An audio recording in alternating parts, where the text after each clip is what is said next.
proud of the race we ran and the way we ran it. And the way we ran it. Over the 107 days of this campaign, we have been intentional about building community and building coalitions, bringing people together from every walk of life and background, united by love of country with enthusiasm and joy in our fight for America's future. And we did it with the knowledge that we all have so much more in common than what separates us. Now, I know folks are feeling and experiencing a range of emotions right now. I get it. But we accept the results of this election. Earlier today, I spoke with President-elect Trump and congratulated him on his victory.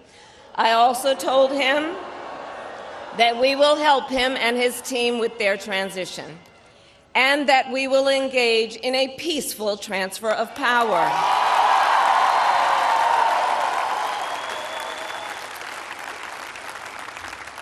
A fundamental principle of American democracy is that when we lose an election, we accept the results.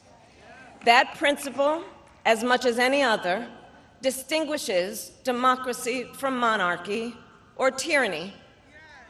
And anyone who seeks the public trust must honor it.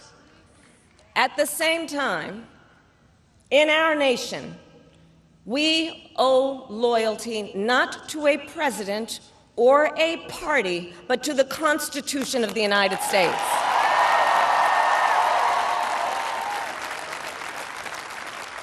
And loyalty to our conscience and to our God.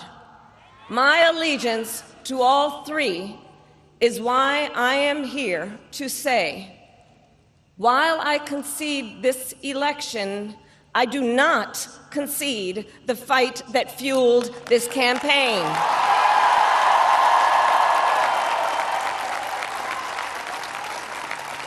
The fight for freedom, for opportunity, for fairness, and the dignity of all people.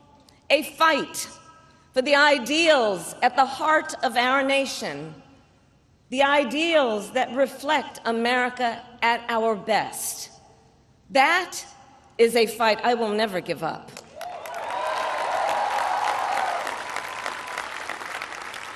I will never give up the fight for a future where Americans can pursue their dreams, ambitions, and aspirations, where the women of America have the freedom to make decisions about their own body and not have their government telling them what to do. We will never give up the fight to protect our schools and our streets from gun violence. And America, we will never give up the fight for our democracy, for the rule of law, for equal justice, and for the sacred idea that every one of us, no matter who we are or where we start out, has certain fundamental rights and freedoms that must be respected and upheld.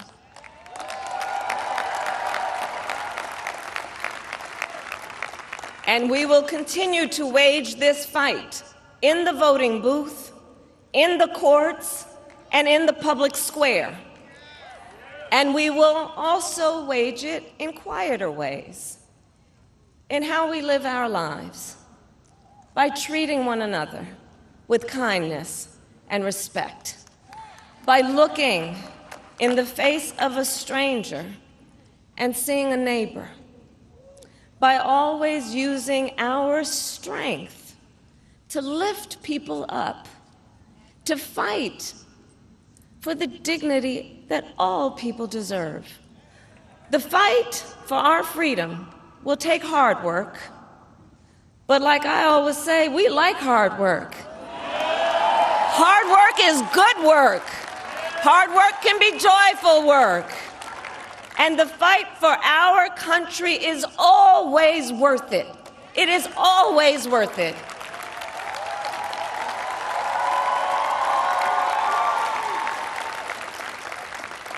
To the young people who are watching, it is, I love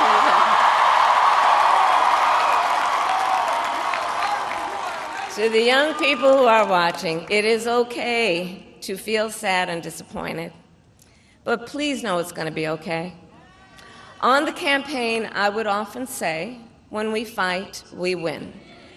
But here's the thing. Sometimes the fight takes a while. That doesn't mean we won't win. That doesn't mean we won't win. The important thing is don't ever give up. Don't ever give up. Don't ever stop trying to make the world a better place. You have power. You have power. And don't you ever listen when anyone tells you something is impossible because it has never been done before.